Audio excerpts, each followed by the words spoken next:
Yo, what's up, wonderful Earthlings? First, thank you very much for clicking this video. You are a wonderful soul.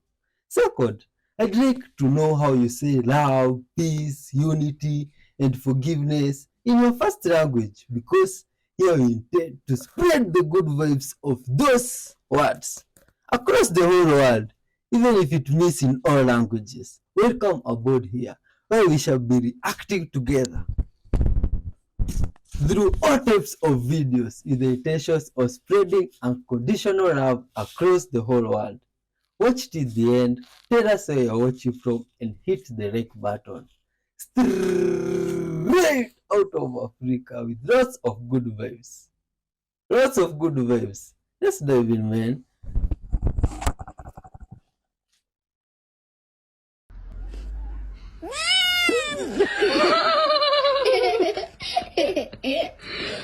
不要再看，好好，哎，好好，给小鱼干，吃不吃不吃，给你看，好了，结束，结束。Potassium, permanganate, and sugar. What's going on here? This guy is like he wants to light some fire using that. You see, this is some very good hack in the forest. But now in the forest, where do you find potassium, permanganate, and sugar? Anyway, it's good vibes, man. Just like that cat running across the pool. Oh my god.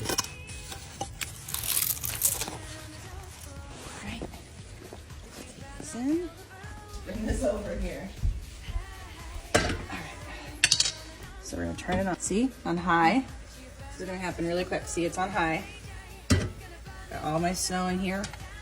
And this is really important because you think, I mean, I did it as a child growing up. You go out there, look how quick this happens. You don't actually want to eat the snow outside. You don't know what's out there, and it's actually a lot dirtier than you guys realize. Throw a lid on it. It's gonna help kind of contain and seal that hot air in. Yeah, it's melting now. Here we go. Okay, so I'm seeing all the little stuff. All right, we've melted it all up. It's actually still very cold. Here we go. Moment of truth. There it is. Oh my. Here's your glass. Okay. And you see all of the dirt. It's tiny, but it's everywhere. And that's not even like, there's a lot more at the bottom here. You've been a real one. You can leave right here. Come on, let's go.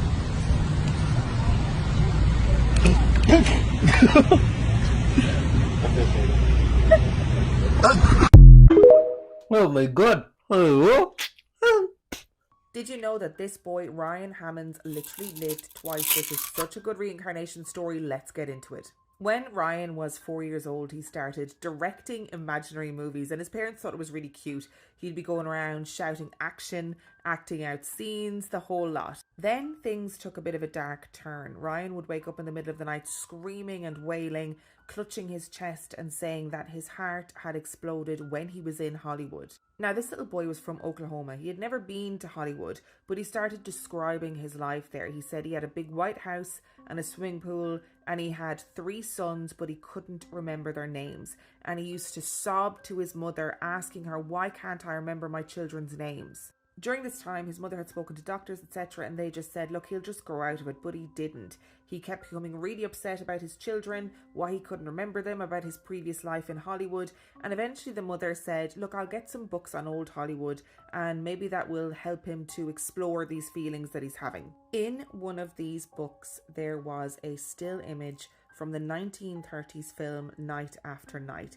And in this particular still image, there are men having a confrontation, 2 men, and then they are surrounded by 4 other men.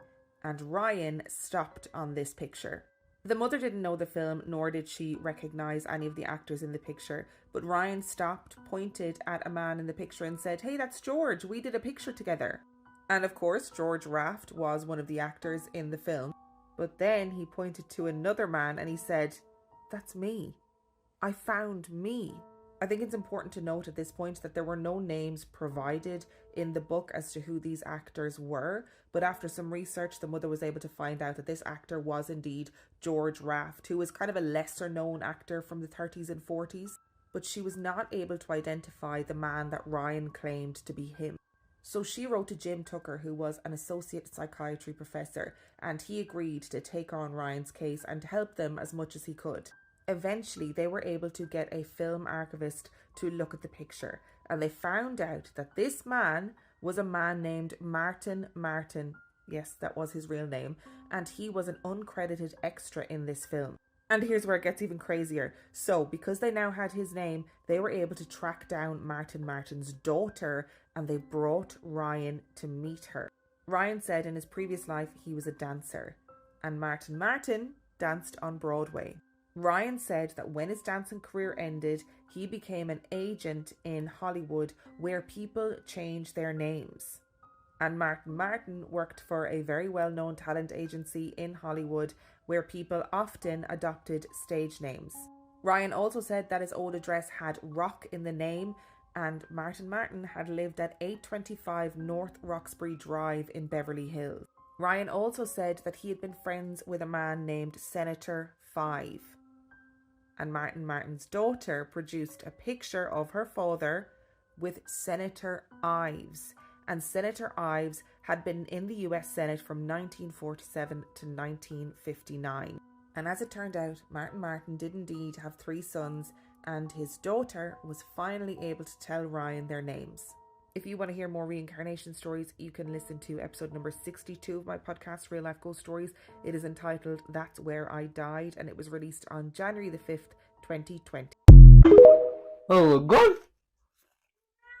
That's Car very locksmiths scary. don't want you to know this secret. If at any time your car locks with the key inside, and you don't have access to a locksmith or can't afford to solve this problem, don't worry, because today I'll show you how to solve this problem using just a fork. It's an emergency alternative for those days when you leave the key inside the car. It's an easy, fast, cheap trick, and you can do it yourself using just a fork and a school ruler. The first step is to grab a fork with tines long enough like this one, and with a marker, mark these 2 points that I'm showing you now. Using pliers, we'll bend it this way until they break. Leaving the keys inside the car is a very common problem. Many resort to bending a door or breaking a window. With this method, you don't have to damage the car door or break the glass, and you won't need to call a locksmith since their fees are expensive. Now place the fork on a flat and hard surface. Using a hammer, let's flatten the fork by hitting it forcefully. Take a moment to tell us where you're watching from to leave a special greeting at the end of our next videos. When finished, the fork should be flat and straight. It should look like this. Using the pliers again, try to join these 2 tines as much as possible. This measurement should be approximately 0.1 centimeters. The bottom should be separated and the top almost together. Remember that for it to work effectively, it should look more or less like this, at this distance. Now let's test it. Insert the fork piece until it hits the end of the lock, and move it firmly and moderately as you see on the screen. Sometimes you can pull it out a little and insert it, turning it to the sides. While continuing to make movements, it's important to highlight 2 things. First, it's not a magic wand, and second, you need to have patience and perseverance. This practice may take several minutes, but in the end, the results are visible. Look at how amazing it is.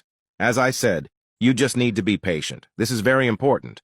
If the car key has an integrated chip or the car has an immobilizer system, this method won't work for that. Knowing this, you no longer need to spend on locksmiths, damage a door, or break a window. I hope these tips are very helpful for you. If you made it this far, write in the comments. I will do it at home, so I'll know you watched the whole video.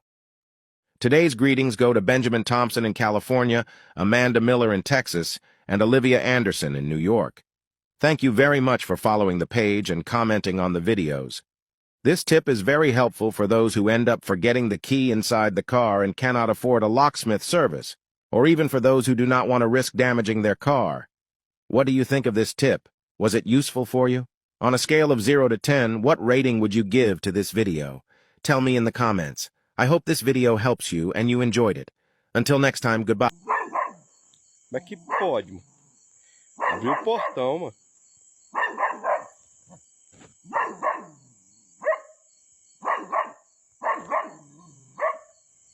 Sinceramente, eu não tô acreditando nisso não, que eu tô vendo não. Sinceramente, eu não tô acreditando. Oh my God.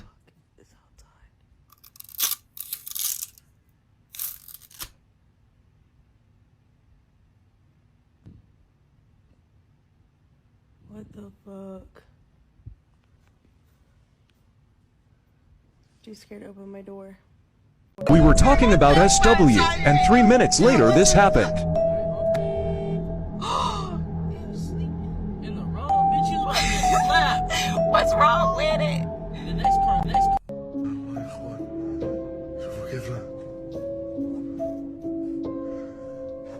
عمي خذها انا مش سامعك.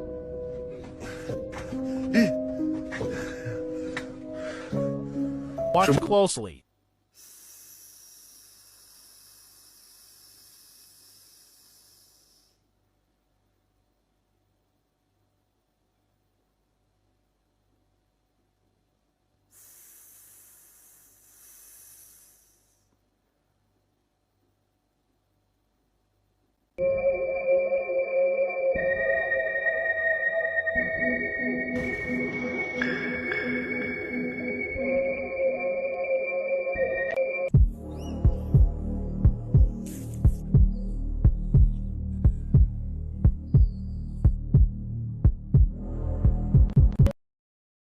What are those? Imagine coming across such stuff in the forest, man. Oh my god. Can be really scared. Oh,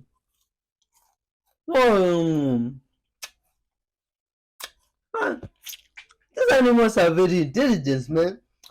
And full of good vibes. You see now, like this These dog. items hold energy. Yes, they hold the energy of the previous owner. You can go in a consignment store and put on a jacket and go, "Ooh, I feel sick at my stomach and I have a headache." Take the jacket off and you're fine. You can go in a furniture store, walk by a piece of furniture, go, "That gives me a chill. Oh, that mirror makes me feel funky." No. So yes, used items hold the energy of the previous owner. How do you get rid of it? You say, "I ask, and it is my intent to remove, release, and detach any and all previous energy, now, forevermore, and always, and replace it with the energy of love," because that's always a happy and uplifting energy. And I always say that 3 times. I ask, and it is my intent to remove, release, and detach any and all previous energy, now, forevermore, and always. And then I say, and I replace it with love. Therefore, all of your new items then adapt to your energy or are filled with love and happiness. And that's how you handle used items from consignment stores, thrift shops, what you buy on the internet, what you buy on apps, or what you buy right out of the paper and go say, "Ooh, I'd like to have that." Then you make it your own. Thanks for listening. Bye-bye. Well, hello, Vivian. Thank you very much. My name is Philip Hossider. I'm a Wisconsin farmer, a husband, and a writer and local historian. Well, that early October morning, I had been out with our cattle in the pasture, which I did every morning. And I would walk around amongst them. We had 30 head. And I could talk with them, scratch them, and pet them, and just move around with them without them scattering off. Well, that morning was unusual because I got within about 300 yards of them, and one of them jumped up, looked at me, and took off running to the middle of the field. Well, the others jumped up from lying down, looked at me, and they took off too. Now, that never had happened. And I had concluded that there was nobody injured and there was nothing I had to do with the cattle. So I just kind of shrugged my shoulders and scratched my head, wondering what that was all about, but just then left the field and went to the house and drove into our local hospital's fitness center. I had changed in the locker room, went upstairs, greeted the staff and warmed up and started stretching before I went to the arm curl machine. And I did about 15, 20 arm curls, and I stood up and I looked down at both of my forearms because they were tingling. Like you have when you lie on your arm and you get up and it's falling asleep. But both of my forearms were like that. And I thought, well, this is really strange. And that's the last thing I remember for 8 hours because I collapsed right next to the machine.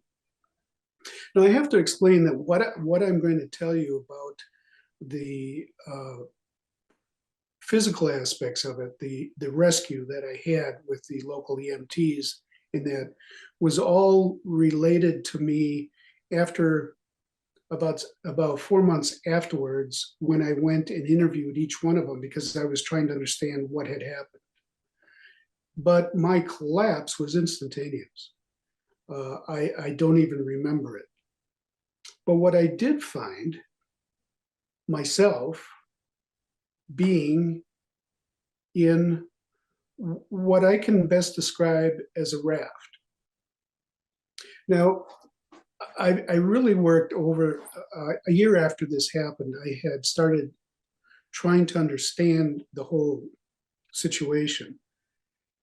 And so what I describe is the best approximation I can give of what I experienced in another dimension put into human words and vocabulary. Because I was in a dimension that used no language, no vocabulary. Every bit of information and knowledge that was transferred was energetically. Oh, good people of Earth, thanks for watching up to this far, man. Good vibes. You are loved and respected. You see, most videos has passed good vibes, you see. And let me tell you, there's this video that has passed here.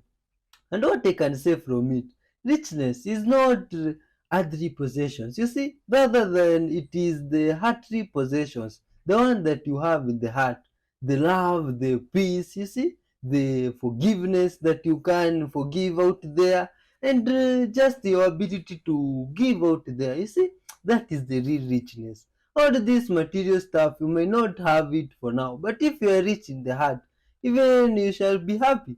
Good vibes, man. Thanks for watching up to this far. Hit the like button, leave some comments, and be some nice people there, you see. But there is some video there that has passed, and some wonderful human there was speaking about second-hand stuff and not buying the used stuff. And I was really surprised, you see, because like from this side of the world, we buy clothes that were used by English people. You see, the ones you use and they don't know you dispose them how. They come here and they are sold to us at good prices. Like now this mine jacket, I got it for $1 or $2, you see, and it's just good vibes. Anyway, much love to everybody out there. If you have something, love it as if it is yours, you see, and it shall be of a good use to you. Big up, man. Just keep on watching. Watch till the end. Much love, man. Good vibes. Oh. Oh my god. And this dog was calling out on their master to go and experience the beach and how cool it is, you see? And that's good vibe. And some puppy were left here alone and they couldn't find their mom. So they wait for them patiently, and when the mom comes, you see, they give them some special attention because, man, you can't imagine for staying for some time without seeing the person that usually gives you love and compassion. You see, it feels nice. This is really wonderful and heartwarming. That is incredible. Big up to all the parents out there. You see? Let's talk about the real reason why history was whitewashed. So I know a large majority of us truthers will say that it was to take over a people's, a skin color, a race, right? But let's think much, much deeper than that, because we all have to realize we were all taken over. Us, no matter what color we are all oppressed to different degrees. None of us are given the truth. None of us know our heritage, and none of us are given the opportunity to live a true free life outside of this slave matrix. So when we think about whitewashing and we think about color of skin, think about it in free energy. So when we talk about the Great Pyramid, it was encased in limestone, right? But why? Because the limestone had an opposite polarity to the granite that was underneath. So why did they go through and paint all of these buildings? To freshen them up, to make them look like they were just built? Yes, yes, yes. But the true purpose was to take away that ethereal energy that the fact that red bricks can harness this ethereal energy. The whole point with alchemy is understanding the universe we live in and how to use it to our advantage. Not for monetary gain, for spiritual gain, for a connection with Mother Nature, with magnetism, mathematics, all of the above. So this red brick that harnessed this ethereal energy, now when it is painted with this certain whitewash type of paint, it now encases the pores of this red brick, this clay. It is no longer exposed to the ethereal energy. It is encased. It has a different polarity, a different polar charge. So now all these buildings are shut off. So all the buildings that we see that had pictures that were clearly illuminated with light, no light bulbs, no power lines, all the rosettes and the ornate design within the brick was all illuminated at nighttime. Once it was whitewashed, it was then changed in polarity. It was then hidden with time, and more electricity came in and took over, and it hid the magnetism of our realm. Let's come back together to figure it all back out, to then excel back to the golden age where we belong. We'll never get there divided. We have to unite, use our minds, and come together. If we continue to argue about things that are in the past, we will continue to be stuck in the past. Good vibes, man. You have no idea what's happening in the world, and the deception is greater than anyone knows. See, the real Satan that you read about in the Bible, he was defeated by Jesus in the 1st century. Jesus finished his work, it's completely done. And then another angel fell from heaven and took over the name of Jesus and put everybody back under the old world so that they could not enter into the blessing of God. That is why you see this Christianity, even though they read the Bible back then, they're completely twisted. Their Holy Spirit is demonic. Their Jesus is demonic. The presidents, they own the kingdom of this world, these Christians. Got here through war, tyranny, and genocide. Go look at their history and look at the name they're using. The presidents swear on the Bible before they can rule the entire world. We have a whole new Satan, and his name is this false Jesus today. He took over the greatest things in the world, the Holy Spirit and Jesus, and twisted them and made them into a lie. Just how angels fell in the old world, well, an angel fell this time. Just how everybody was worshiping Satan back then unknowingly, thinking they were worshiping God, that's what people are doing today. This deception is so great, and I have videos explaining everything from Adam and Eve until today, every part of the Bible, Jesus' return, how it was all fulfilled, and what is going on today, how to live for God. Give me a follow. What do you think about that, man? Breaking news, this video behind me is going viral and causing controversy. Check this out. Short-term, one-night stand, sequential relationship types. Okay, who are they? Psychopathic, narcissistic, Machiavellian, and sadistic. All one-night stand people? The definition of a psychopath is someone who uses someone for short-term gratification. So it's definitional. And then you might say, well, I'm not like that. I just like sex. It's like, yeah, but if you practice that for 5 years, you're not going to become what you practice. Now, this video is causing a huge uproar because there's a lot of people who agree with Jordan Peterson here, but a lot of people disagreeing with Jordan Peterson. The people that disagree with Jordan Peterson are pretty much saying, how dare you? Who are you to judge people for what they want to do in their own bedroom? If they just want to have fun and enjoy their life, who are you to be judgmental of that? But the people who are agreeing with Jordan Peterson are pretty much asking the people who disagree with them, why are you into one-night stands? And a lot of them are realizing that it's mostly just about lust, carnal desires, and you're just in fact using that person for the quote-unquote night. And these people are saying that that's kind of weird if you think about it.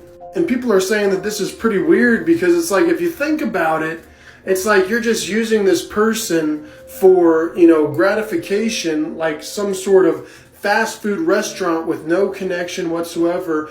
There's a lot of times you don't even know their name. And all that lifestyle can really do is harm you. Because you could get diseases, or you could just wake up at the end of the day just feeling hollow.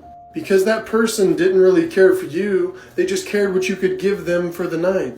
So I don't know, guys, what side are you on? Let me know down below. Don't forget to like this video, share it everywhere, hit that follow button. Until next time, love, peace, and taco grease.